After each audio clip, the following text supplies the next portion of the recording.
And a very pleasant good afternoon, everybody, and welcome to the second game of the Sunshine State Conference doubleheader at the Bob Martinez Athletic Center. It's time for the men to take center stage now.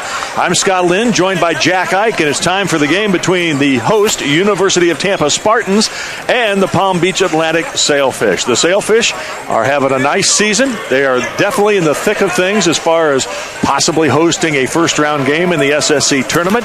And the Tampa Spartans, meantime, have just struggled to put healthy bodies on the floor. They're only dressing 9 players today. Several of those are walk-on players, and I think we're going to be without one of the mainstays again today, and that is Derek Felder. Felder, who was banged up the last game. We saw them here on Wednesday night at a Tampa game that it did not go well in any way for the Tampa Spartans. Tampa is 6-16, 3-11 in the Sunshine State Conference. Palm Beach Atlantic 15-6, 8-5 in the SSC. Well, Jack Ike is alongside. I'm Scott Lynn. Nice to have you with us here. We're just about a half a minute or so from the national anthem, and then we'll start talking about starting lineups and get this game underway. But we saw in the last game, the women's game, that even a team with only 3 wins on the year put a heck of a scare into the still undefeated now Sunshine State Conference women's leaders from Tampa. Well, the one thing we've seen is the Spartans on their home court can really fight you tooth and nail. They had a little trouble with St. Leo last Wednesday, but don't overthink that they won't give you a good battle. No, they'll come to play, no question. They're 4-2 on this floor, and they will, again, as Jack says, give you everything you can handle. And I know Palm Beach Atlantic is looking forward to a tough one here today. So we'll have the national anthem and then the starting lineups. Nice to have you along here on TampaSpartans.tv and the SSC Digital Network.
So here we go. It is Palm Beach Atlantic and the University of Tampa. This should be an interesting game. The Sailfish average 83 points per game. The Spartans, they don't. They don't. They average 68 points per game. But let's get you the starting lineups. First for Palm Beach Atlantic. Number 2 is Darius Nunn.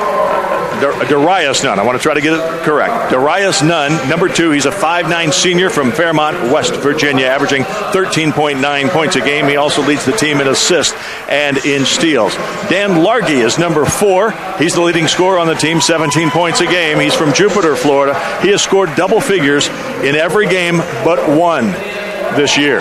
So we'll be keeping an eye on number 4, the redshirt junior from Jupiter, Florida, 6'5", 210 pounds. DeAndre Jackson is number 5, redshirt senior, 6'4", 175 pounds, a guard out of Youngstown, Ohio. Number 21 is Malik Barber. He is a 6'5", redshirt senior out of Northport, Florida. And then also Jules Jasmine will be in the starting lineup. Jules is a 6'5 junior from Royal Palm Beach, Florida. And he is the leading rebounder with over 6.5 rebounds per game, and he is averaging 16.4 points. The head coach is David Balza, who was a student manager back in the day for the national championship team at Michigan. He's a 91 Michigan grad. He also had a big part in building the Florida Gulf Coast program from scratch. We'll talk about that as we go along. Starting lineup for the Tampa Spartans, number 0 is Martin Lakovic. Lakovic, the leading rebounder on the team at over 7 per game, 10.5 points a game as well. A 6'7" forward from Serbia. Gio Diaz gets his 5th start of the season at one of the guard spots. Gio is averaging 5 points, and he's the best 3-point shooter on the team, averaging 45% from beyond the arc, 18 out of 40. He has played at least 22 minutes in each of the last 6 games, partly due to injury problems. Derek Felder, we mentioned, will not play today. 6'2" guard. That's 12.5 points, 4 rebounds, and 4 assists, and 5.5 rebounds a game on average that will be missing from the lineup today in the person of Derek Felder. Khadeem Guy is the center. He is a big guy, 7 foot, as a matter of fact. The junior from Senegal. Brent Duncan, number 22. He's the tough guy inside, brings some toughness, some meanness to the team, and 9 points, 5.3 rebounds a game. He is a guy who will not be denied in getting the ball down low. 6'7" junior from Atlanta, Georgia. And Pat Bacon, the leading scorer on the team, number 2 in the conference, 22.5 points per game. He's started every game. This is 23rd start of the season. Pat Bacon, the 6-foot senior from Indianapolis. Head coach Richard Schmidt, over 700 career victories. Associate head coach Justin Pekka. David Balza, again, the head coach for Palm Beach Athletic, assisted by Evan Sizemore and J.P. Hevia. Inside, not a tough shot, it didn't appear, by Lakovic, but he just did not get it to go, and now Palm Beach brings it the other way. All the way to the basket and laying it up and in. A pretty drive right to the hoop that time. That was DeAndre Jackson. PBA on top early. Well, PBA with 4 players averaging in double figures, so they can light it up. As you mentioned, almost 84 points a game. This is Bacon. Going to force up a tough shot. Nope, gives it out to Duncan. Straight away 15-footer. Nice. Got the shooter's roll. That's his shot these days. He worked on it really hard over the summer. He's been nagging injuries, both he and Lakovic. They were concerned about him for today's game, but he's gotten up and doing it. He twisted his ankle the last game against St. Leo, but he's out there. Driving tough to the basket and drawing the foul is Jules Jasmine. A chance for a 3-point play. Unfortunately, Guy getting that first foul early in this ball game. You know, I tell you what, though, Scott, I kind of like the matchups that the Spartans have today, and wouldn't be surprised if this is a pretty good tussle all the way. Well, we saw it in the first game. A team that had only won 3 games all season and only 1 in conference, Palm Beach Atlantic's women's team. They actually, I think, outplayed Tampa and got away, sadly, with a hard-fought loss because Tampa was lucky in a seesaw game down the stretch to pull out the win. It was a tough one. It was 64-58. Tampa outscoring PBA 21-12 in the fourth quarter. To your point, this game could be the same, only the roles would be reversed. Right. The Spartans would be the team, not much expectations. Just 3 conference wins so far, 3-11, against a team that's battling for home court advantage in the first round of the conference tournament.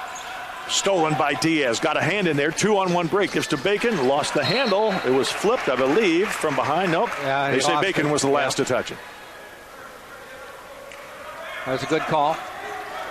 Agreed, sir. Yeah. I told you I was going to offer in. Yep. Amazing insight. It was nice to have Elena D'Alfredo with you. Sitting in the entire second half with her commentary. She might have a future at that, you know? Well, we're trying to encourage her that she could have a future in it as well. 3-point shot, no good, and Guy got Don't get that off second balance, one. and now finally put in by Barber. So a couple of offensive rebound chances, that's something you just cannot allow if you're Tampa. No, but I think Guy had to allow that one. You don't want to pick up your second foul a minute 10 or 2 minutes into the game. And he also had kind of gotten off balance for the ball that went over his head on the bounce. Diaz, good 3-point shooter. Does not get that one to go on a rebound. That's going to be called on Palm Beach Atlantic. Fighting for position, Malik Barber apparently nudged Brent Duncan out of the way. You know, Derek Felder, you mentioned, not available today. He's not even here. He got hurt against St. Leo, was holding his head. We haven't had anything official, but might have something to do with that. I mean, he was really holding his head. Bacon in the corner, 10 to shoot. Tough defense by none. Yeah. Step back, no, gives it to Duncan. Duncan drives, puts it up, and scores! Nice. Off balance all the way, but got it through there. He kind of got tripped up. Yeah, you don't get style points. Ahead it goes to Jackson. Jackson gives to Nunn. Nunn, he can shoot the three, 40% shooter from downtown, and he gives it up instead to Jackson. And Jackson misses the three. And, boy, good rebound there by Bacon because Duncan had kind of been pushed aside. 7-4. Bacon dribbles and is fouled. David Balza is asking the official, wasn't that a hook? He threw his left hand out there. Nobody's ever happy with those guys in the stripes, are they? They do a pretty good job. Yeah, they do. This is a well-established crew here in the SSC. The crew, Tyrone Archie, Byron Rozier, and Willisette Del Valle. That's the crew here working today. Ball is knocked away, out of bounds. It'll still be Tampa ball. Nunn got a hand in there. He's causing Bacon all kind of problems. Yeah, he is. Good defender. Palm Beach Atlantic coming off a huge win on Wednesday night. Beat Embry-Riddle. It was 86-85 with 6 seconds to go, and Nunn got the ball, drove the lane, and scored for an 87-86 win. Shoot it, 3 seconds. Oh. Lakovich will get got the foul. I don't think he was shooting, but... Now Jasmine bit on the pump fake, flew into Lakovich, who had put the ball on the ground, so it'll be out on the side. Third team foul. 3.5 minutes into the game. We'll see if Pat Bacon has to take more of a point guard role or if Diaz can handle it. Diaz, as you say, a good shooter.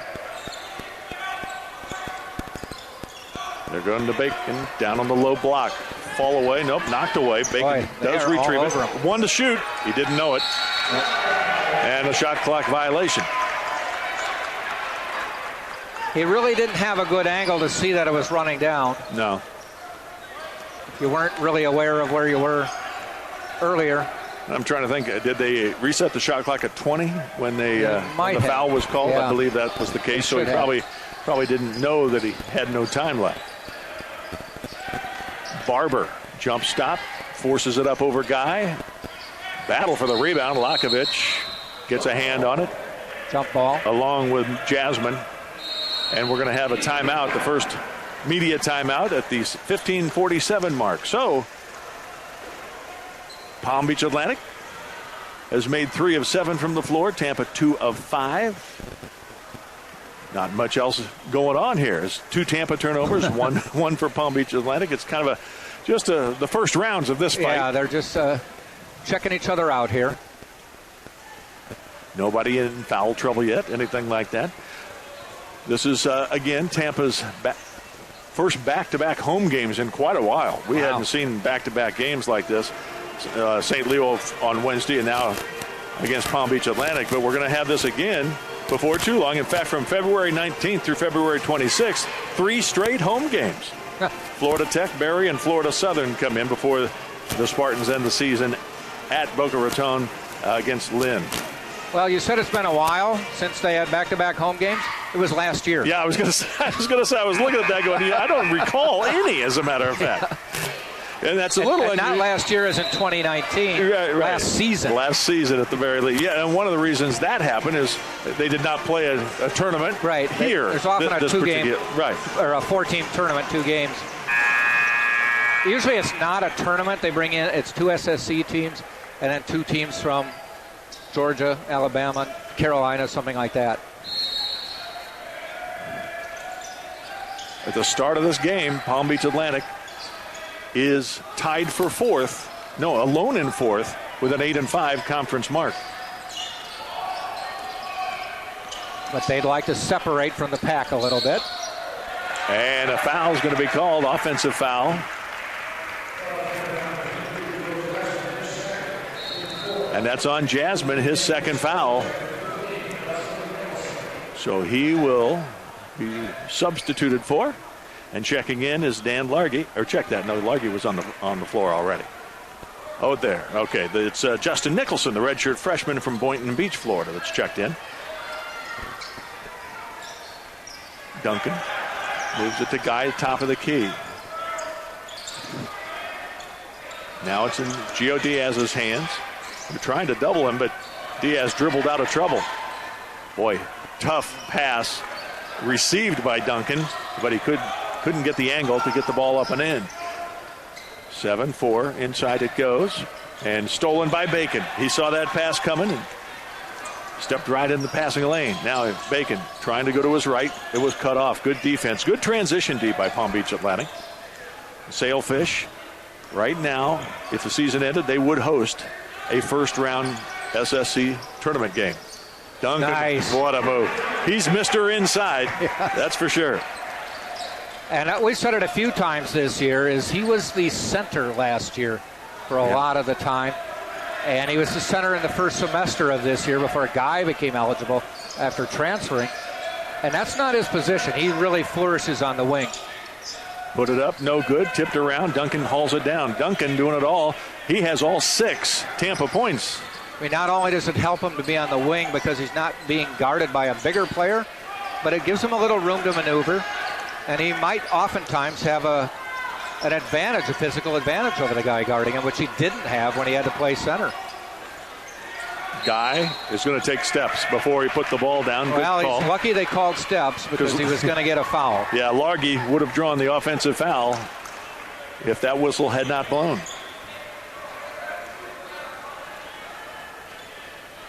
Palm Beach Atlantic has won 4 consecutive games. Yeah, they put themselves in a good position to get up to 4th in the conference.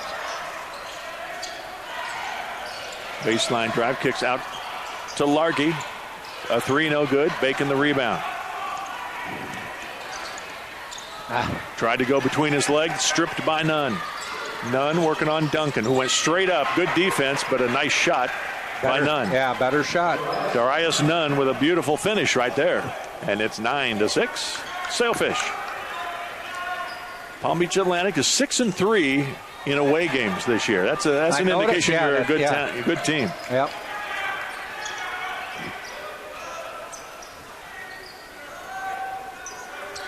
Diaz, long three-pointer is good. He knocked it down. We're tied at 9. One thing I've learned with Gio Diaz, I've seen him play a few games, is long three-pointer you don't have to say because he's not afraid to shoot from anywhere.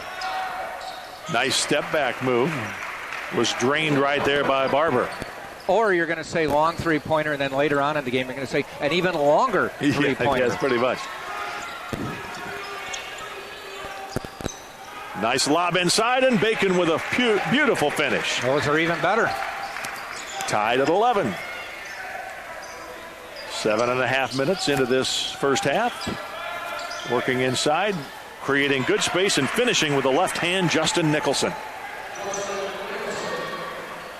Nicholson, the best three-point shooter percentage-wise on the team, 45% from beyond the arc. Good tight defense. Again, Cutter Diaz, he drives his foul. Good entry pass by Duncan. Not sure if Barber necessarily has to guard Brent Duncan that far out on the floor. The foul on DeAndre Jackson, his first. 5 team fouls so far for the Sailfish. Tampa with just 1 to this point. The reason I was mentioning Barber doesn't need to guard Duncan that far out on the floor, Duncan has not attempted a three-pointer this year. Exactly. Probably won't unless the shot clock is running down and the ball's in his hands. Casey Carpinello, number 0, 6'3" redshirt junior from Boca Raton, is into the game now. And we also see Jules Jasmine playing with 2 fouls back in the game. And I believe check Alexa that. Rakic. You're right. I'm sorry. It is Alexa Rakic. Right? Again, these are the numbers that are kind of difficult to read. They are. Kind of all blend together. The 3s and the 5s look alike. It's fine from there. That was 15 feet away. Yeah, we can see that one. Nicholson gets it to the high post man. Barber gets it down low. Kicked out. Here's a 3. Carpinello misses. Bacon with a good screen out. Got the rebound. Sailfish look pretty athletic. Every guy out there is going up high in the air on every rebound. Bacon waits for the screen from Guy. It's interesting. They're switching and double teaming each time. Tampa knows it's coming. It's knocked out of bounds. At the top here, you just watch every single time they switch him on defense, but immediately the guy who was guarding him comes up and double teams from behind. So something that the Spartans have to be very aware of. Someone will be open if you can get it to him. Yeah. And it does look like they expected that because it seems like they're trying to get that lob pass or the cutter right away. That time, the player on Pat Bacon had a height advantage, and it just made it a little bit too tough to lob it into Guy. He did get the lob in, but it had to be up in the air for so long. Palm Beach Atlantic was able to deflect it out of bounds. David Balsa, the head coach of the Sailfish, in his 6th season at PBA, a record of 89 and 100. Just 1 year over 500.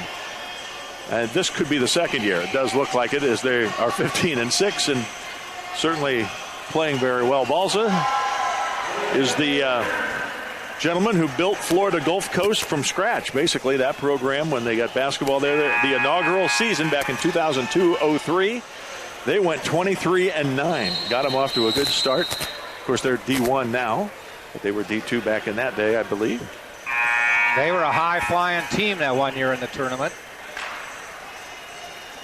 First meeting between these two teams, Palm Beach Atlantic 180-164. Tampa actually led at halftime in that game. I remember. On the road. Yep, but in the second half, the Sailfish outscored the Spartans 46-27. The bench for the game, 33-9 advantage. Again, Tampa just doesn't have enough bodies healthy. Lob is misdirected, and it turns out to be a turnover again. Largay had 19 to lead the way in that win over Tampa the first time around. And there's a beautiful looking three-pointer by Justin Nicholson. As I mentioned, the best three-point shooter on the team percentage-wise. He had 12 points off the bench against Tampa as 5 Sailfish scored in double figures in that first matchup. Boy, 446 on threes, 45%. Ooh, offense. Offensive foul. Is that on Brent Duncan? Nope. It's on Guy. It's on Guy, a second. Jake Harris going to come in immediately. Freshman, I think, with a lot of potential. Yep. Now he is 6'8", but he is 4 inches shorter, but he's a totally different player than Guy. Probably about 175, dripping wet, as they say. He will not be posting up down low. He will be out of the wing looking for a three-point shot on offense. He comes up with it there. Nice defense by Lakovic. Creates a turnover.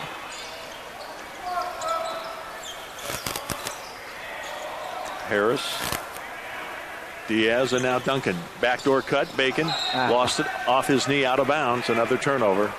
7 turnovers for the Spartans. Unforced errors on most of them.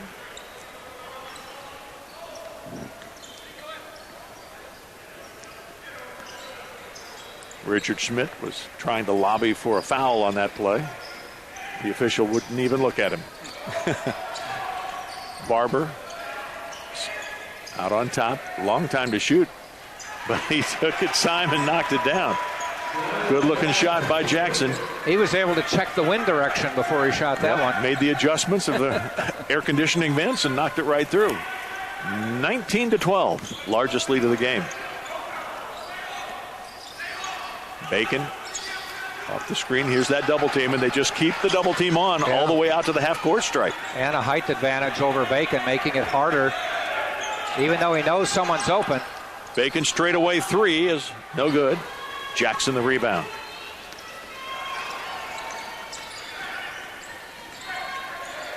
Jackson. They zip it around. There's the cutter. Wasn't expecting the play. Nice anticipation by Lakovic. Forces a steal. And now Bacon is fouled in the act of shooting, and he'll go to the line for 2. Good hustle back by Carpinello, but he fouled Bacon on the shot.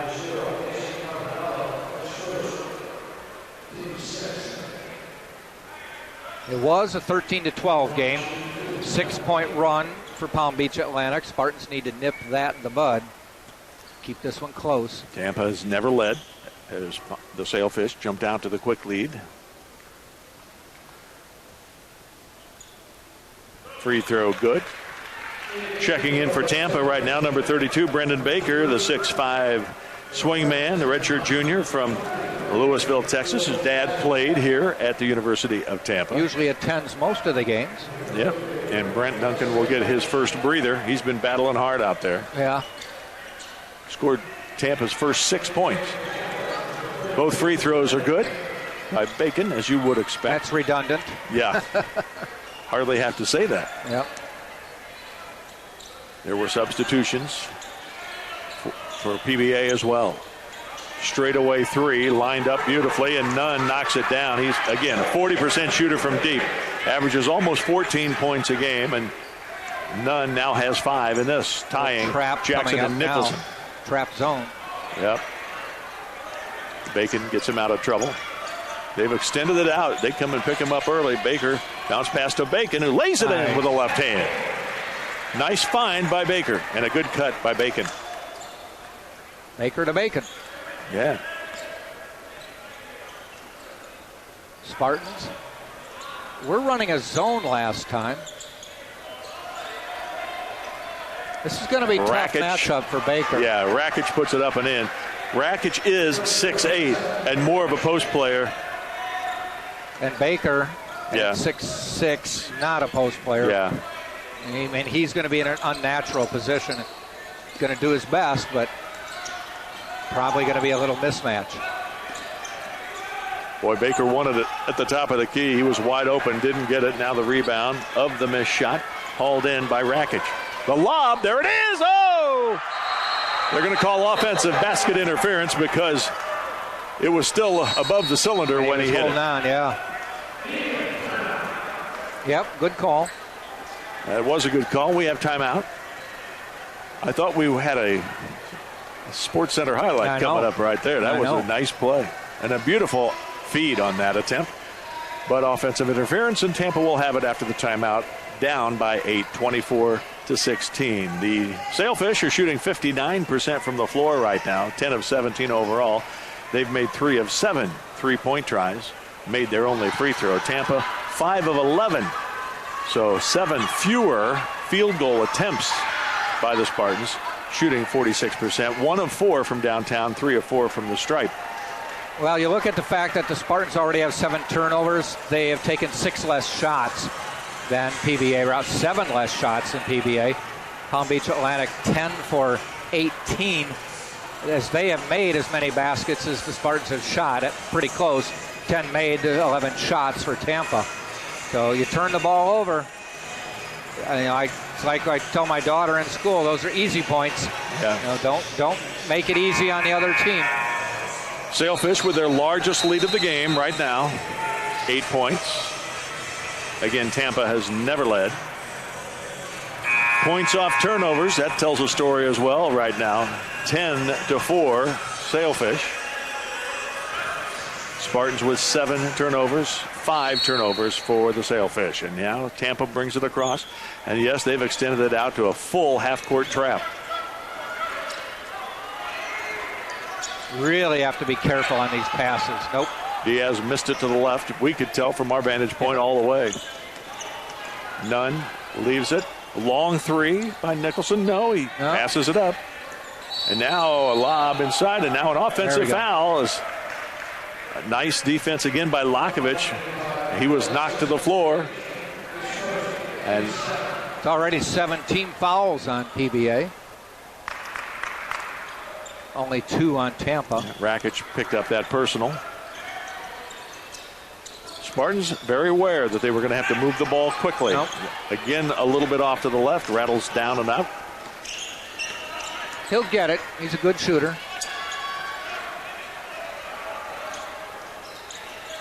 Nice weak side pass to Largay. He shoots a 3, and it's good. 27-16. Now an 11-point advantage for Palm Beach Atlantic.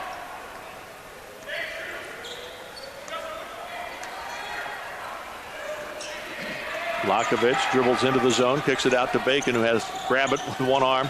Bacon, short jumper in the base, in the lane is good. Well, so far Palm Beach Atlantic, with their defense, making Tampa do things they don't like to do or are unaccustomed to doing.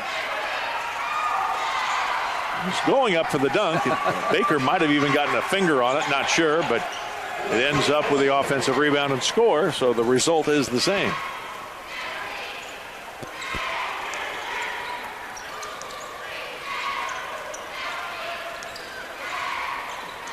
And to your point, Jack, they use up most of the shot clock just trying to get a look. Yep. And they always say you can't dribble and beat a zone, but Pat Bacon has the last two times. Yeah. But with those defenders going out as far as half court, you can see there might be some room to do it that. Up a little more, yeah. If they packed it in, it'd be harder, but. Carpinella to Rakic. Carpinella up on top. This is Largay for three. He's made more threes than anybody on the team. He backed up a little deeper on that one to hit it. He's 2 for 3 in this game, and he now has 40 of 106. Close to 40%. They've gone to the man-to-man now. Switching up just a bit. Lakovich trying to beat through the lane. He stepped on the end line. And we see Brent Duncan coming back in for Baker.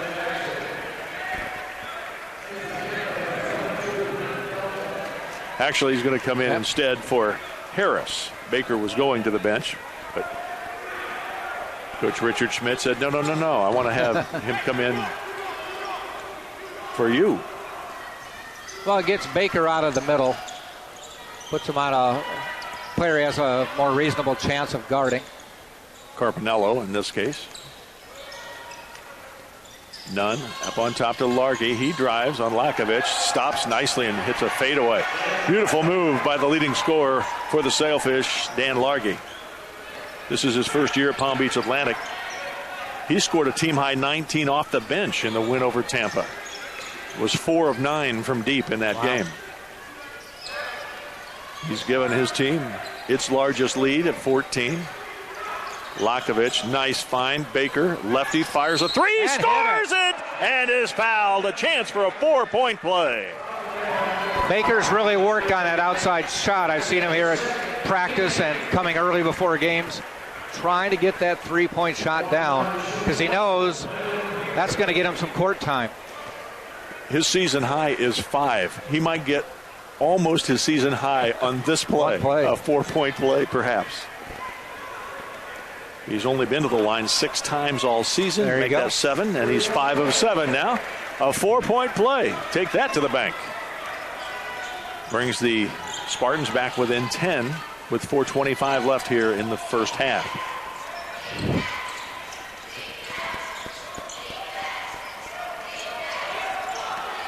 Lakovich tried to just sit down on defense and perhaps draw a foul on Largay. Largay is going to be called for a hold. Lakovich holding him. Grabbed his hands a bit.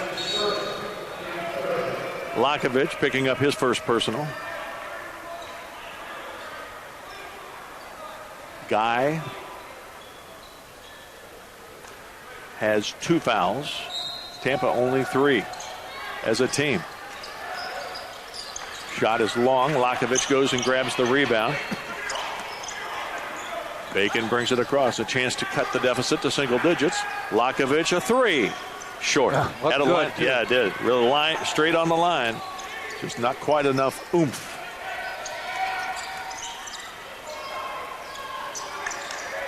Largay gets it around to Jackson and now on top to Carpinello. Carpinello goes to the far side. Diaz defending Nunn. That's a tough battle. Wide open 3. Largay wants that back. Yeah, he won't miss that too often. Bacon dribbles, and you can see 3 bodies coming at him. Quick zip around Lakovich. A lot of time. No rush. Still 14 on the shot clock. Baker Nice. inside. Oh. Too hard. Went up. Got the rebound. Held ball.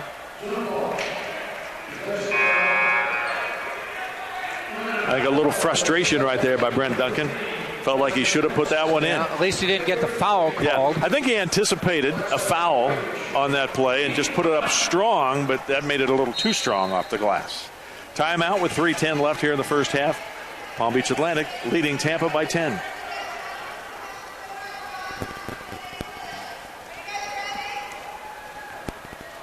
The Spartans are at Embry-Riddle in their next game coming up on Wednesday night. And then they are back home for those 3 consecutive games, Florida Tech, Barry, and Florida Southern, before finishing up the regular season at Lynn. The women's team, again, undefeated, leading the Sunshine State Conference with their unblemished record. They were 3 games ahead in the standings at the start of the day. They're in great shape. They're certainly going to host a first-round game, unless the wheels come off completely. Even then, if it would matter. But the thing is, the women's team, they're the ones who are really, really going to benefit from the schedule from here on in.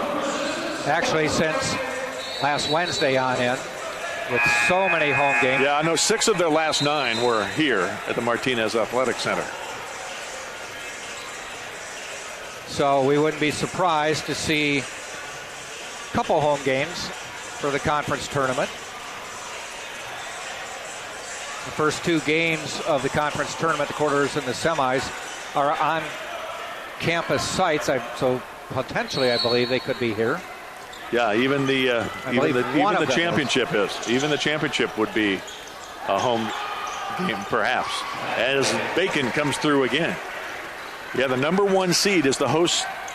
The higher seed is the host all the way through, and if Tampa goes in as the 1 seed, it means they would just continue to advance by hosting games on the 3rd, the 5th, and the 8th.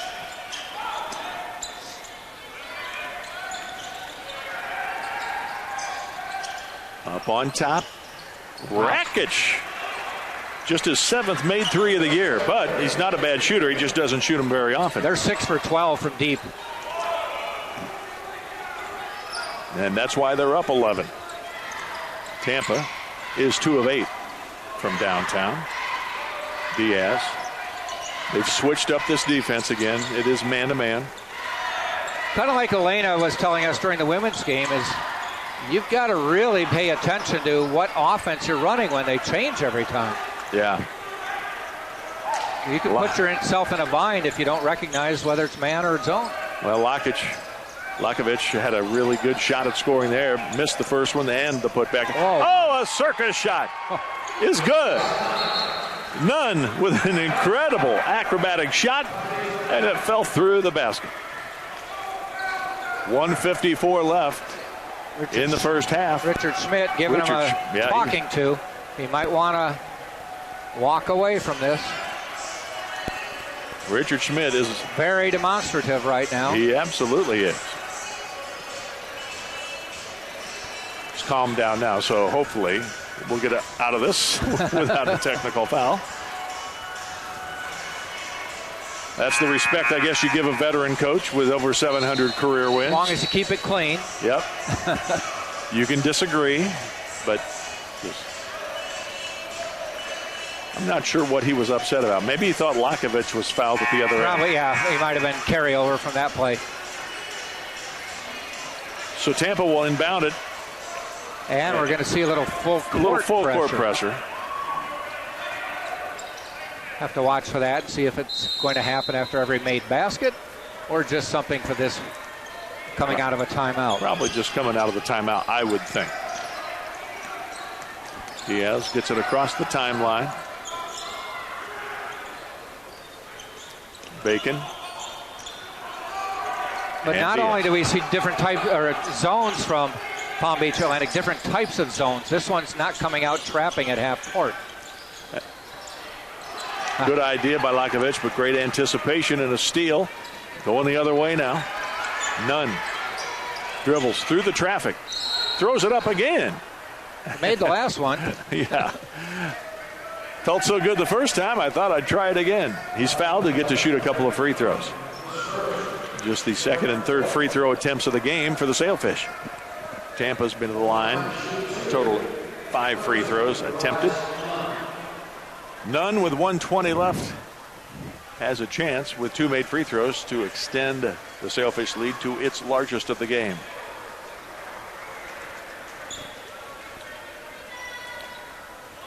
We've said that they average, the Sailfish do, 83 points a game. They're right on that pace right now. Yep.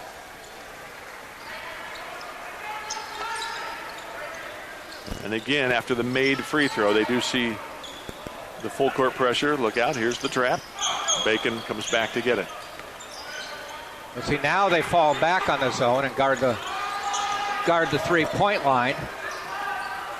Bacon throws up a tough shot, rebound by Nicholson. Lakovic went for the steal, didn't get it. Carpinella on the dribble. Bacon, good defense. Slicing through, now goes inside to Rakic. Rakic.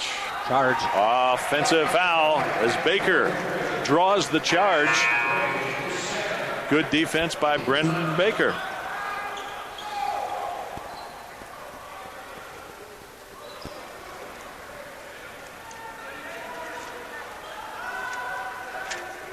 Brendon Baker only averages a handful of minutes. Well, 18 minutes a game, so I guess it's a little more than I thought. But he missed a whole bunch of games. Yeah, he missed a bunch of games. Back with he had been injured as well, as have so many Spartans this year. We can say that about just about every player on this team. Yeah, Bacon takes a timeout after crossing the center court stripe to set up a play with 44.3 seconds left. 41-26, 15-point lead, largest of the game for the Sailfish. Now, Brendon Baker, we mentioned, coming off the injury. We mentioned earlier Derek Felder not playing today after being banged up in the game on Wednesday night. Also, let's not forget 2 of the guys who were in the first 6 players, rotation-wise, at the start of the season. Vincent Biffle, the senior, who was averaging over 10 points a game. He's been out since the December 7th game against Rollins. And then also Jonathan Bryant, who was the number 2 scorer on the team. Off the bench, he was averaging 15 and a half. Yeah, 15 and a half points a game. He hasn't played since the November 23rd game against Nova Southeast. Those 2 guys, that's 25 points just between those 2, and then you add Derek Felder, that's another 12 and a half points. I mean, come on. Almost come on. You're 40 points a game right there. Yeah. Not available. Bacon to Diaz. Straight away 3 is good. Diaz with 30 seconds left makes a 12-point game. The shot clock is off now, and the Sailfish can take the final shot. Carpinella will run things. Gives it up. We see Quillan Salier was in there as well, and Bacon thought we had a steal and we're going the other way, but no. It's just the 5th team foul, so the first foul on Bacon, they're not shooting. So they had a couple of fouls to give, actually, here with 13.6.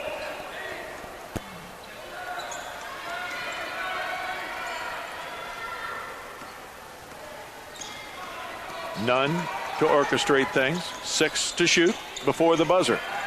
Nunn wheeling, dealing, gives it up. Largay is going to get a shot. Just a traveling violation called. They're going to say time ran out before the whistle blew. So we've reached the end of the first half. Not a thing of beauty, but the Spartans are still within sight. Yeah, they kept it close. A 12-point game here at the break. Leading scorer Nunn with 9 leads the way for the Sailfish. Diaz and Bacon, well, it's actually, Bacon with 8, Diaz with 7, leading the way for Tampa. So timeout here for halftime, and we'll come back about 2 minutes before the start of the second half to give you all the stats, the numbers. But we will let you know that Palm Beach Atlantic shot a very good percentage in the first half. For Jack, this is Scott. We'll take a quick break and be back here with more on the Sunshine State Conference Digital Network.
Welcome back, everybody. Nice to have you along. Scott Lynn along with Jack Ike.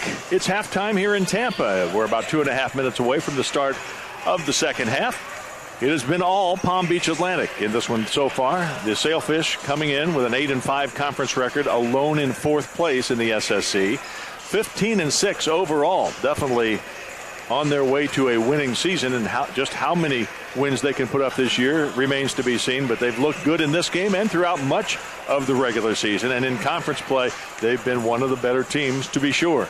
Tampa, meantime, 6-16 coming into this one, 3-11 in the Sunshine State Conference. With all the injuries they've had, including 3 regulars in the rotation, 3 of the top 6 all out.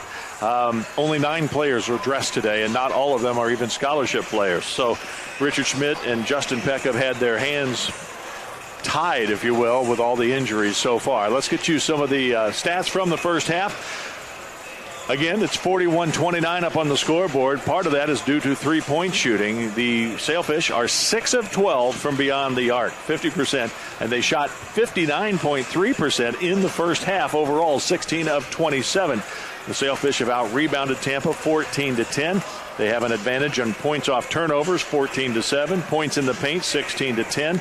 Palm Beach Atlantic, not surprisingly, led by as many as 15 points. With 1 minute and 20 seconds left in the first half, the lead is 12 here at the break. Leading scorer for the Sailfish is Nunn with 9, 8 points for Largay, 5 points for Jackson, 4 for Barber, who also has a team-high 4 rebounds, 3 points for Jules Jasmine, 7 points off the bench for Justin Nicholson, 5 points off the bench for Alexa Rakic, playing but not scoring, Carpinello and Selayer. For the Spartans, 8 points for Pat Bacon. He leads the way. He is 3 of 5 from the floor and made both of his free throws. He has 8 points, 3 rebounds, 4 assists, and 2 steals. He's been very active, but boy, the baskets and even shot attempts are hard to come by. Not one Tampa player has more than 5 attempts so far in this game. Brent Duncan with 6 points, scored the first 6 of the game for Tampa, but has not scored since then. 6 points, 4 rebounds. He's 3 of 5 from the floor. Khadeem Guy with just 1 bucket made on 1 try, 2 points, and no rebounds for the 7-footer. It's a battle down there in the weeds, that's for sure. Gio Diaz is second leading scorer in the team in the first half. He started today, played almost the entire way. In fact, I think he did play all 20 minutes. He's 2 of 5 from deep, 7 points for Diaz. And Lakovic has been held in check. He's 0 for 5 from the floor, 0 of 1 from deep. 2 rebounds, 2 assists. He's played very active basketball, but again has failed to score, and that's Lakovic, who averages 10.5 per game and is one of the guys they count on to come up with some offense in this depleted roster. Jack, what do you think? Well, Lakovic has been really quiet the last few games, and the fact he has 5 shots, hasn't made any, is a good sign that he's looking to take them. Did miss a couple easy ones earlier in the game. Hasn't really shot much since, but he really needs to get back to the form he had earlier in the season. He's very athletic, and no doubt about it, is a guy that can do some good things offensively. He's defending the ball right now. 9 to shoot, a whistle, and a foul. Is that on Diaz or Bacon? I think so, on Largay. Diaz fouling Largay. Yep. Diaz first personal foul, and free throws coming for Largay. You know, the Spartans didn't shoot poorly in the first half. They were 11 of 24, almost 46%. But Palm Beach Atlantic shot almost 60%, and just not a lot of shots, only 24 shots in the first half. 9 turnovers for Tampa. That's not good. 7 for Palm Beach Atlantic. Yeah. But I don't know, maybe we're a little more observant of that. It seemed they were just at bad times. Yeah. 14-point lead. Bacon. And again, they try to double team the dribbler off the screen. Good rotation to Diaz. Steps inside the 3-point line and misses the jumper. Brent Duncan grabbed the rebound. Unfortunately, there was a whistle, a foul over his back because he had a clear path to lay it in off the glass. No basket. Spartans will take it out of bounds.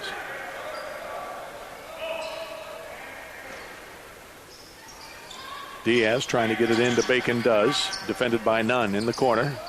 Tries to drive baseline now. Zips the pass to Brent Duncan. Good look by Pat Bacon that time, and a good finish by Duncan. 8 points now for Duncan. Kicks it out. Largay, three-pointer from the lefty, short. Tipped out. Nunn hauls it in. Nunn on the dribble, into the lane. Tough shot. No, tried to pass it, and it's knocked out of bounds off Tampa. Largay stops the court. He's mad that he missed that wide-open three. It's a rare occurrence for him.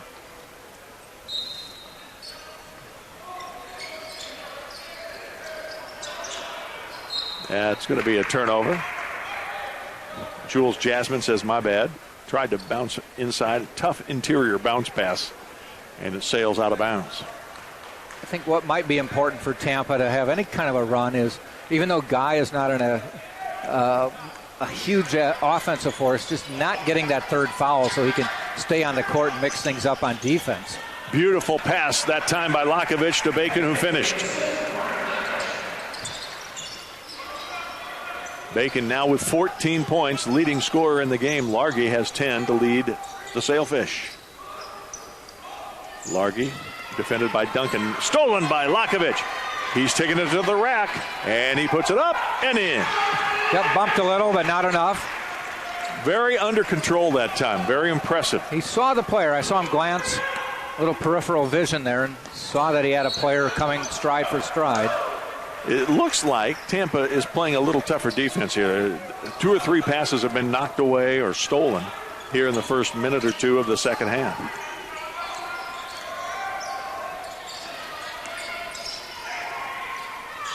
Kicks it out. This is a three-year by Jackson. No good. Duncan, another rebound. Well, you're probably not going to outscore Palm Beach Atlantic. And what I mean by there is get into a shooting game with them. So find ways to keep the score down.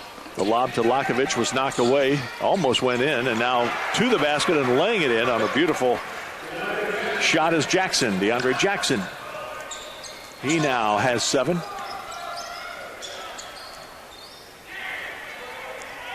Duncan shoots a short jumper. No. Lakovic went high to get it. Chased down. Ooh, 2 Tampa players. Either one probably could have gotten it, but they were both in each other's way. Not synced up there, unfortunately. Lakovic showing some great hustle here in the first 2 minutes of the second half. 2.5 minutes, I should say. He's looking very active. The defense is leading to offense, it seems like, in his case.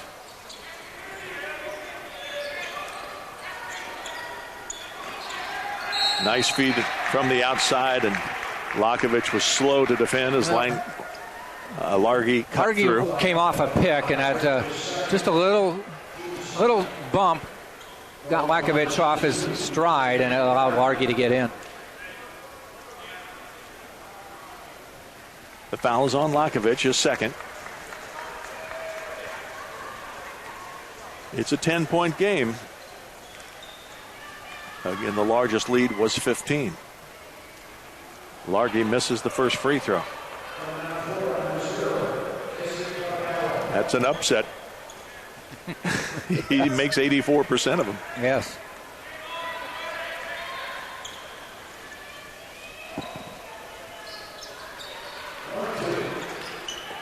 Got the second. Sailfish by 11. Scott Lynn and Jack Ike with you here on a Saturday afternoon in Tampa. Beautiful blue sky outside. The baseball team is playing. Oh, nice pass to Diaz. He gets it to Bacon cutting through. Trying to draw a charge. Didn't get it. Grant Duncan to the rack. Oh! Got his own miss. So the Duncan put it up too hard. My. Now you wish they had style points because he should have gotten at least 1 for that. Carpinello to Nunn. For 3, no, long rebound. Bacon has it. Nunn grabs Bacon. No whistle. Now Bacon puts it up. He'll shoot 2 free throws. Mentioning the baseball team, I saw that the game that just started not too long ago, it was 10-0 after 1. Yeah, now it's a 15 zip. They added a few more in the 4th. The defending national champions got off to a little bit of a rough start this year. Struggled their first weekend last weekend. Lost 2 out of 3 in a round-robin 4-team event here. But they lost 2 out of 3 last year to open the season. And came home with the trophy. Yep. I'll have the game tomorrow. It's a 1 o'clock game from Tampa Stadium. Man, you're just never home. Yeah. Who do I sound like? My wife just says, see you when you get back. Okay. Oh, maybe she likes you out of the house. She might. 46-37. Cut to 9, and now whistle and a foul. It's on Guy. Third foul on the 7-footer. Khadeem Guy, 7 feet, 245 pounds, a junior from Senegal. Spent his first year redshirting at the University of Akron, did not play there, then went to University of South Carolina and was there for 2 years, got into some conference games, but is now here. He was injured, didn't play for about a year and a half, and now he's playing here at Tampa. He still has another year of eligibility, so that's a good thing. Yeah. And Largay knocks down both free throws. The lead is again 11.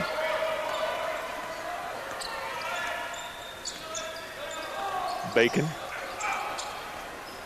Duncan. Boy, they are a gambling team, these Sailfish. Diaz dribbles, gives to Duncan. Duncan throws it up. Nice. Tough shot. There's a high degree of difficulty, and he got rewarded. 10.7 rebounds for Brent Duncan. Into the corner. Thought he was handing to Largay, but he kept it on the dribble. Faked him out. To the basket all the way. Guy, lucky not to get whistled for his fourth. Yeah. Jasmine finishes with the score. Up 11 are the Sailfish. They are a tough team to defend, aren't they? And they're going to call a technical on a flop on Carpinello. Oh. Guy was out there setting the pick, and he faked a screen, it would appear to me, and it definitely did the official. Now, Guy might have extended his hands a bit, but I don't think so. That is what David Balsa is saying. He wouldn't just have fallen down. He said the Guy pushed forward. And he's trying to explain that to him right now, but we had the same view that the official did who made the call. So a technical, that's a bonus for the Spartans. And because we're under the 16-minute mark, we have a timeout.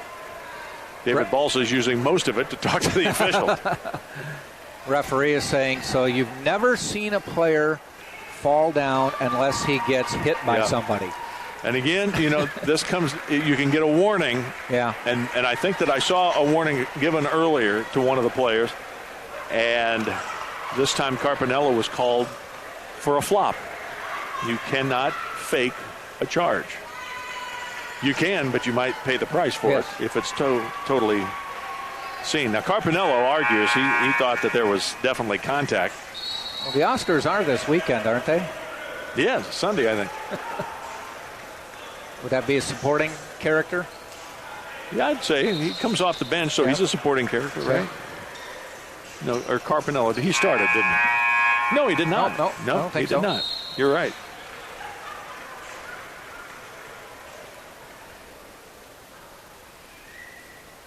And Bacon makes the free throw.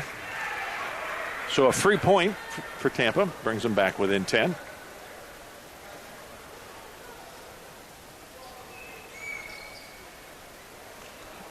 Not sure what the officials are discussing at this point. Whether it's a 1 or 2 shot technical. Is that what the thing is? I'm not sure what they are discussing at this point. Well, Carpinello is coming out, replaced by Dunn. I don't know if he has to leave for any reason. I don't think so. I don't think so either. No, it had nothing to do with the substitution, I don't think. Okay. Because they didn't even acknowledge that. I don't even think they waved him in. I think he just came in after during the discussion out there. But Tampa will get it.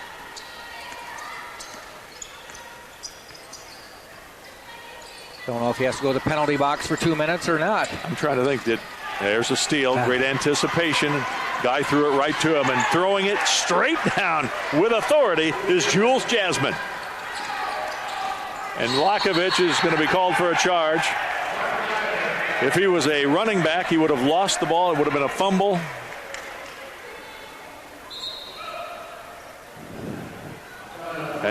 he is going to sit down, and Richard Schmidt will say, look, what did we accomplish there? He's a tremendous offensive player, but there was nothing there. And he decided to just put his head down and go. Brendon Baker coming in for him.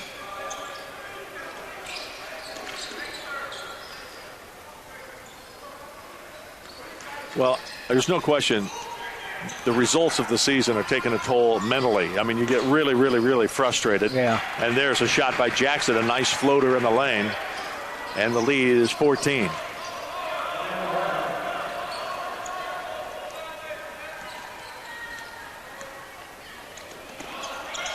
Boy, got to be really careful with the passes. Yeah, they are hedge really on all these passes. They are anticipating and going right into the passing lane. And Bacon dribbles into trouble and is fouled. And the foul was whistled on Jackson. That's his fourth personal foul. So DeAndre Jackson, he was just scrambling for the ball too, but Bacon at the last moment corralled the possession, picked it up, and was bumped by Jackson, who was giving good effort, but in the end, he was whistled for the foul. He sits down, inbound to Guy. Guy cuts to Baker, to Gio Diaz coming around, and they'll set it up and run. To Bacon, lobs it to Baker, too high. Baker couldn't corral it, and it was hauled in by Barber.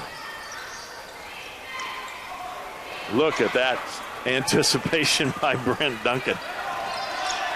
Nice defensive play. Now Spartans need to get something out of it. Down 14. It's been a double-digit deficit for much of the game. Bacon, skip pass to Baker. Baker drives into the lane, right elbow.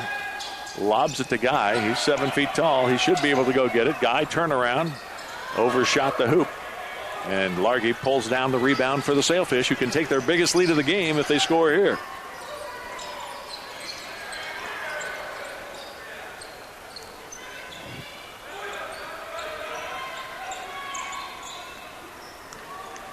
Nunn, nice spin move in the lane. Oh, rattles around and out, and Guy hauls down the rebound. That is Guy's first rebound of the game.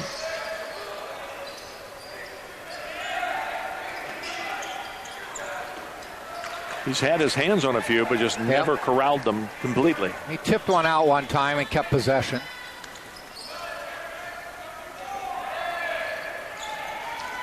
Bacon, defended by Nunn. Baker, Diaz. Somebody's got to shoot here. Diaz does get it away. Got iron. Guy tips it out, but tips it right to Nicholson. Three-pointer, largest lead of the game by Largay. Three-pointer, his third make from downtown, 17-point lead.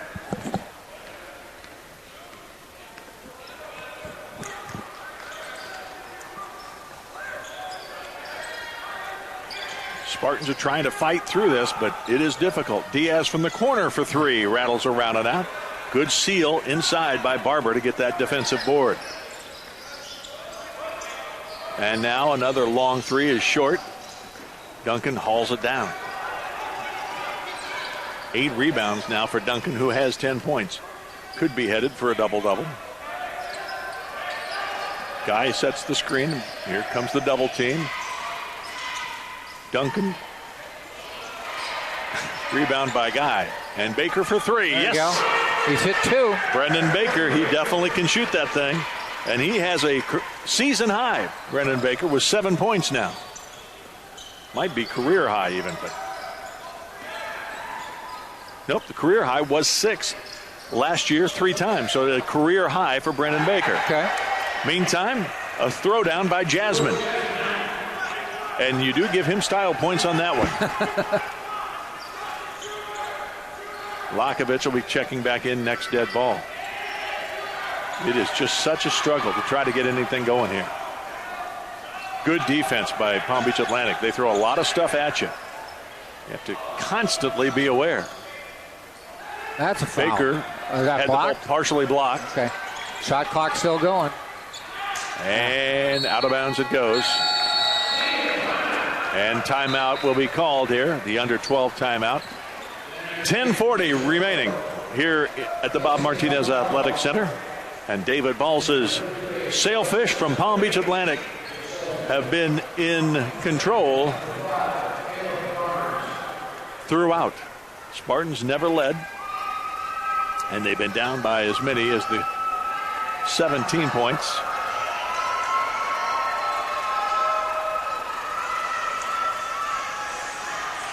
A tough deal. The first game of the day was a dandy. Oh, man, that was back and forth. 6 was the largest lead the Spartans ever had in that game, and that was the final score. Yeah. Other than 10-4 early in that ball game. And the largest lead for Palm Beach Atlantic was 5 in this seesaw game. So, again, only an 11-point swing from the largest to the smallest leads. And it turned out Tampa outscored the Sailfish 21-12 in the fourth quarter to win 64-58. So the Spartans remain undefeated in the Sunshine State Conference. They upped their record. They are definitely looking like a team that will go in as the 1 seed in the SSE tournament. And then you never know. I mean, the NCAA tournament might come around, and if they can get through the SSE tournament and win it, obviously you like they'd be in the national championship. But even if they don't, they might have a shot at getting an NCAA tournament bid. The women's team has been very impressive under Tom Jesse. Lakovich just a split second late trying for the steal. Spin move, and he got back to block the shot. Good hustle by Lakovich. Spartans send in Caleb Carnes, one of those walk-ons. He's a sophomore from Clearwater. Went to Berkeley Prep. 6-footer. Making his 9th appearance of the season. Inside it goes, boy. Too easy. That was easy. A nice seal job. He got Brent Duncan on his back and just took the bounce pass and laid it in. Carnes to Baker. 10-10 left in the game. Carnes trying to get it to Baker, does. Gives it back to Carnes. Carnes drives into the basket, gives it to Duncan. Duncan throws it up, and a whistle and a foul. He drew the contact, I think, from behind. Yeah, that time, Duncan leaned in expecting a little contact, and it forced him off balance a little. And he was able to get the foul, though, and will go to the line.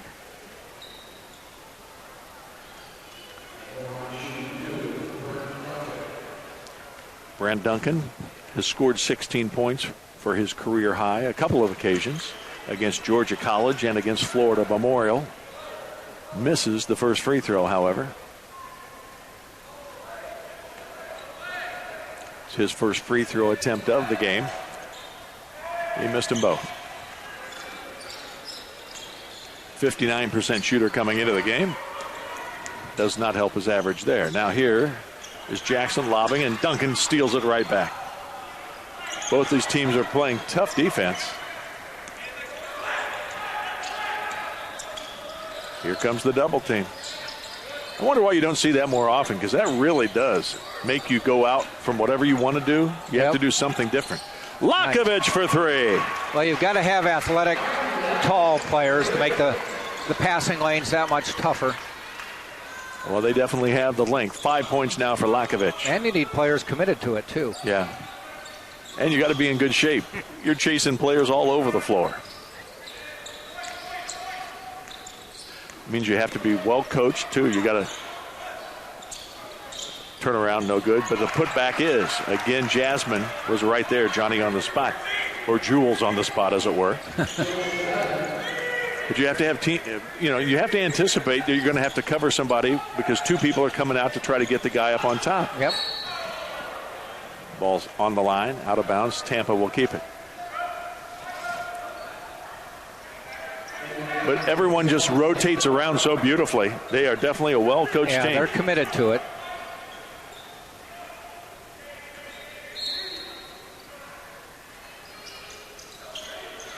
Carnes will inbound, gets it to Lakovich, who hands to Bacon. He drives into the lane, lost the handle. And ahead it comes. Boy, do they get back quick. Here's Jackson working on Carnes. Jackson, a little floater, no. And look at who came to get the rebound out of nowhere. Brent Duncan with his 9th board. Bacon has the ball stripped from behind by Nicholson. Nicholson ends up with the basket as well. Nice defense that time down, and a 19-point lead, largest of the game.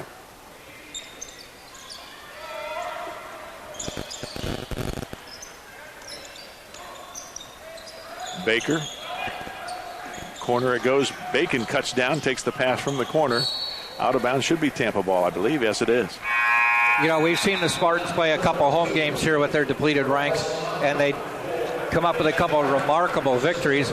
But we've also seen that in potentially a game like this is they just eventually run out of gas. Yeah.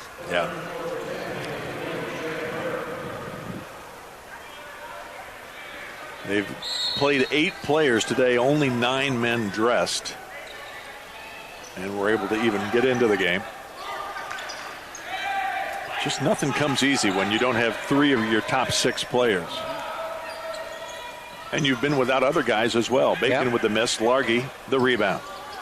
It's not really excuses being made here. It's just fact. Yeah. Boy, nice move there. And up with the left hand, no. He's patient waiting for that one. Yeah. Carnes gets the board and it pushes for Tampa. Boy, he threw it way too high, or at least way too soon. What it needed there was a nice soft lob, and he threw a fastball about 3 feet over the hands of the streaking Lakovic. So timeout on the floor with under 8 minutes to play. 7:37 remaining. 65-46 the score.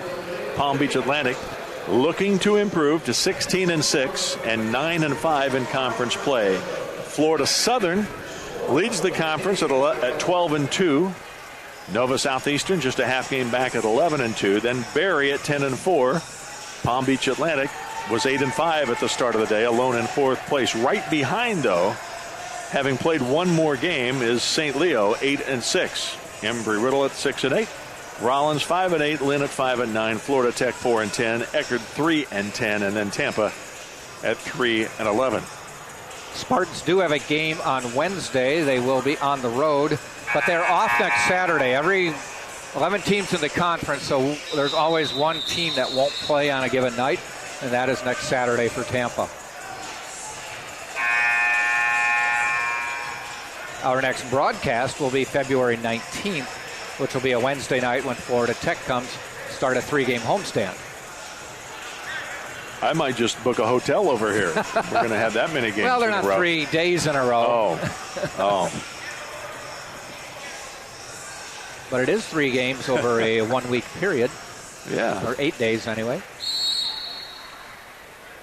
Palm Beach Atlantic has looked very good today. Yeah. Give the Sailfish a ton of credit. They are dictating the style of the game, and they're playing well. Barber with the finish. Down the lane it goes. He did not score in the first game between these two teams, but he had 5 rebounds, 3 assists, 2 blocks, and a steal. But it's amazing. 32 minutes he played and did not score. Carnes is tripped up as he cut through and is fouled. That'll be the 5th team foul, so it's, again, nobody's shooting for either team.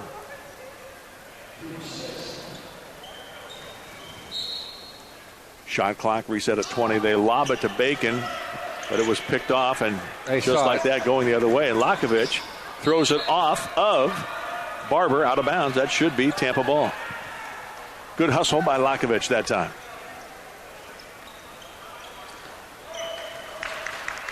It's no fun being down 21. All you can do is play hard, and that's what Lakovic was doing right there.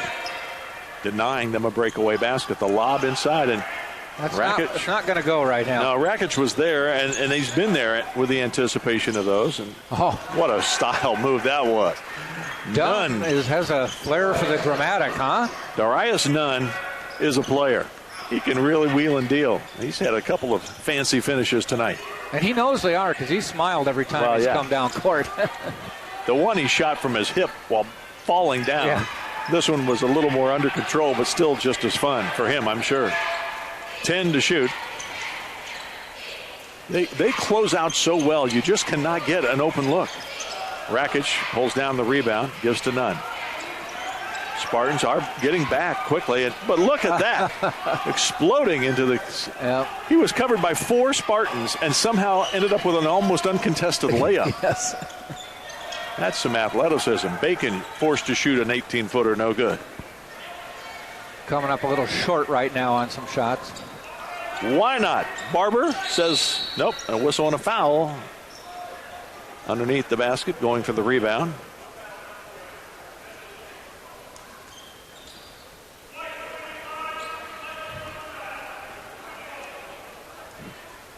And what do we have?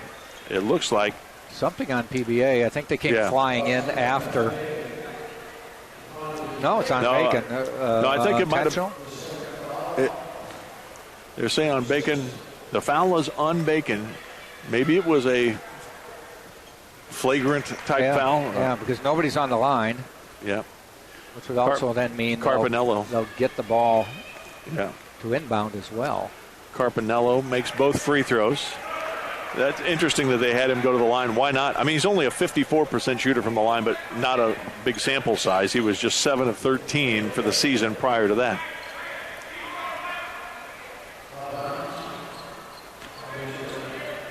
Maybe there was a push, hands above the shoulders, perhaps. Yeah. In the battle for the rebound there. Carpinello loses. Here comes Caleb Carnes with the ball. Carl Swenson is in the game now for the Spartans as well. Means number 11. Everybody but one. I think it's freshman Justin from Anderson out of New Jersey. Yeah, you're right. Justin Anderson has not played yet. Lakovich shoots a 3. Boy, it was right on line, but it was short. It's a good-looking shot. He does shoot rainmakers. He puts a lot of arc on it. That one just a little short. 5:15 to play.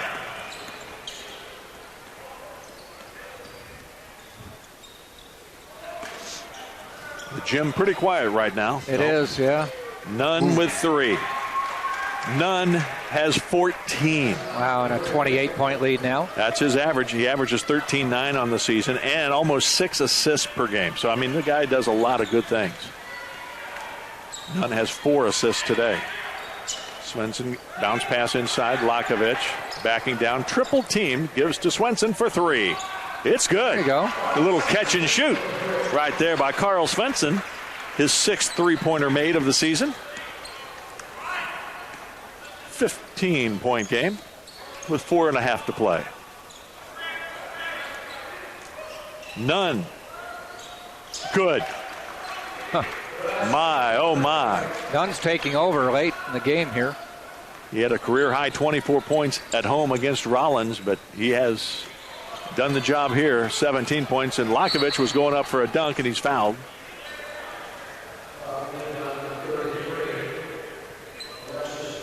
You can't be disappointed with the aggressiveness of Lakovich. He was going hard. He was trying to dunk it. He could have probably laid it off the glass and got the 2 points, but instead, he still drew the free throw. Rakic is out. Coming into the game is Kudlahan Salayir, number 14. Thomas Datka also checking in, a 6-foot freshman guard out of Milwaukee, Wisconsin. Lakovich makes just 1 of 2. Have to go say hi to him. That's your stomping ground. Yep. Nicholson on top. Largay for 3. Wow. They're just having target practice now. Up by 30. 80-50. A little disheartening, but you got to just keep playing the final 3:45. Swenson hit 1. Can he hit another? Nope. A little long. Rebound. Hauled in by Jasmine. Here come the Sailfish.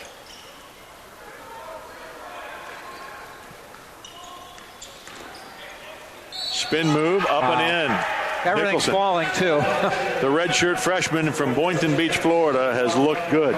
He had 12 off the bench in the first meeting, and today he has now 13 with a chance for a free throw in just a moment after this timeout. 82-50. The body language tells it all. Yeah. You know, like I said, they've had some really great wins on this floor this year where you were amazed that they were able to get 7 or 8 players and hang with it. But we're now seeing at this point in the season that the other teams are just way too athletic, and it takes a toll when you can't sub and you're missing some really good players. This is a team that, as we said, averages 83 points a game. And during their 4-game win streak, they've scored 87 or more 3 times.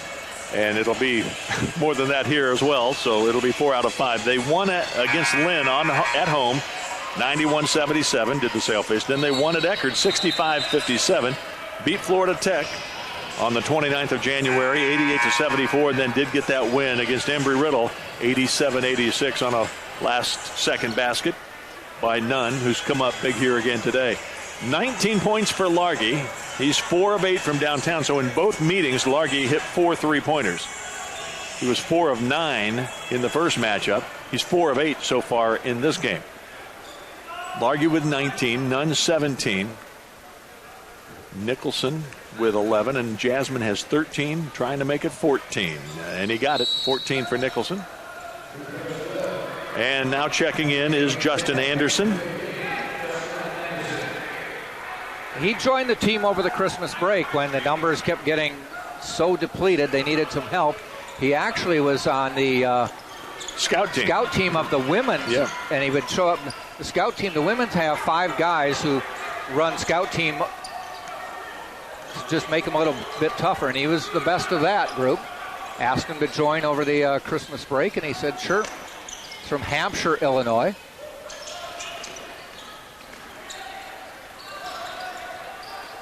Nice move there. Swenson sails it over the basket. Just beat the shot clock getting it away.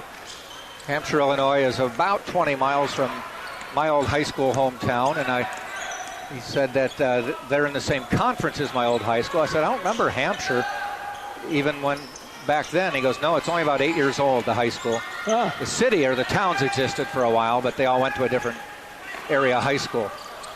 Good rebound by Jacob Harris. A great hustle right there by Salier. He dove to try to get that ball. Again, full court pressure. Not going to call off the dogs. Nope. And you have Baker. You have 5. Nobody who started the game is in there now for the Spartans. Carnes. Anderson dribbles. Out on top it goes. Again, they close out so well. They've done that all game. Laying it up and in is Nicholson. It has now gotten brutal. Yep. 3-pointer by Harris. Rattles around and out. Flying in for the rebound is Carnes. And couldn't get it up from underneath the basket. He was in the tall trees there. And they're going to take a timeout. Nicholson, I think, maybe banged a knee or something. He kind of limped over to the bench. This might be substitution time for David Balza. Well, we see Jasmine checking back in. I think everybody's played. It's just a matter of getting guys back in the game who've been in the game. With 1:44 to play and a 35-point lead, Jasmine comes back into the game. He started 4 in double figures. They had 5 in double figures in the first matchup. Can anybody get there? Yeah, Jackson could. He's got 9.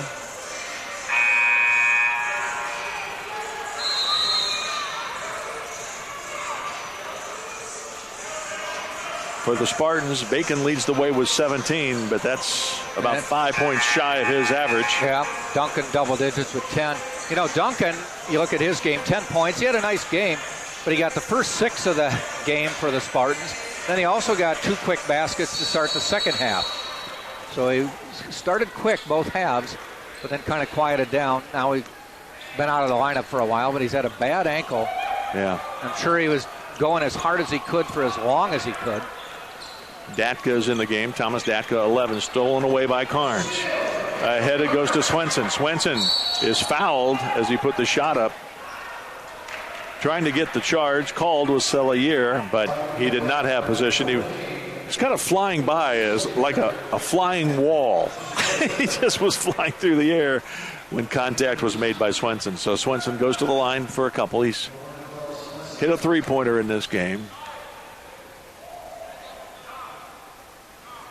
Misses the free throw.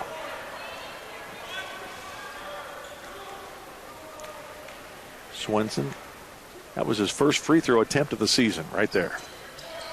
Missed them both.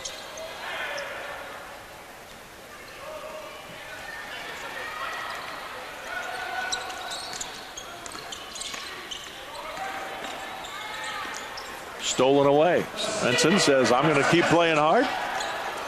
Carnes for three. Off the board, no good. Rakic the rebound. Justin Anderson gives chase. 1 minute to play.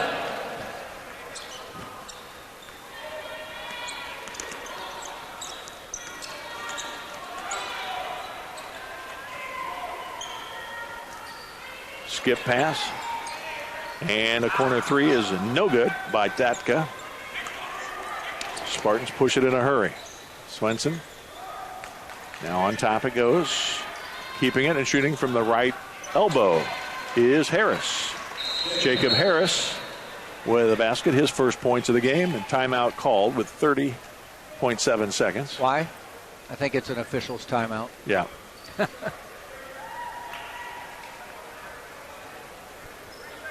Oh, the 30-second clock didn't go. And they just decided to let it run. No big deal. Play on at this point, I think, is what the officials have decided. No matter what it was, we're playing. That many 33-point plays on the final possession.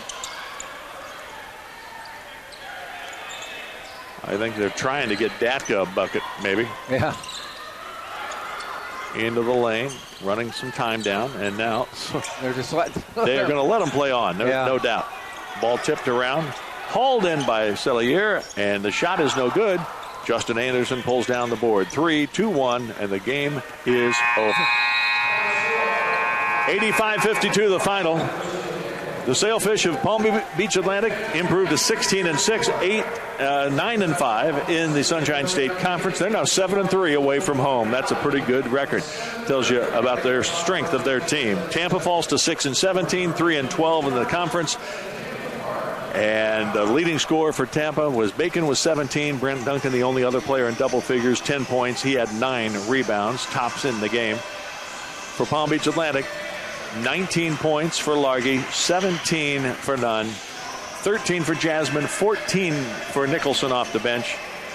It was a wire-to-wire win for the Palm Beach Atlantic Sailfish. They get revenge after the women suffered a heartbreaking loss early on this afternoon. So, Jack, any final comment? Well, Palm Beach Atlantic has 5 wins, and they're what their goal is now that they're really getting hot is see if they can climb up a seed or two in the conference standings. It'll be hard because they came in 2 games behind Barry, but if Barry struggles, though, you look at everybody at the top and they've all got win streaks going. Yeah. But they at least solidified that 4th spot for a little while longer. Absolutely. All right. Well, Jack, we'll see you again. 10 days. Wednesday. Oh, yeah. If it's Wednesday. It's the Wednesday of the 19th. Yes. Oh, yeah. That's a Saturday, right? No, Saturday is the 19th, I think. I got to get my iPad out here or something. No, Embry-Riddle coming up on Wednesday, and then Florida Tech on the 19th. Which is you're right. Wednesday. That is the Wednesday. Yep. You are correct, because we had that week off. You explained that all earlier, and I was paying attention. I just forgot momentarily. All right, for Jack, this is Scott saying thanks for being with us here for the afternoon doubleheader. The women from Tampa win the first game, 64-58. Palm Beach Atlantic takes the nightcap, the men's version, 85-52. For Jack, this is Scott saying thanks for being with us, and so long for now.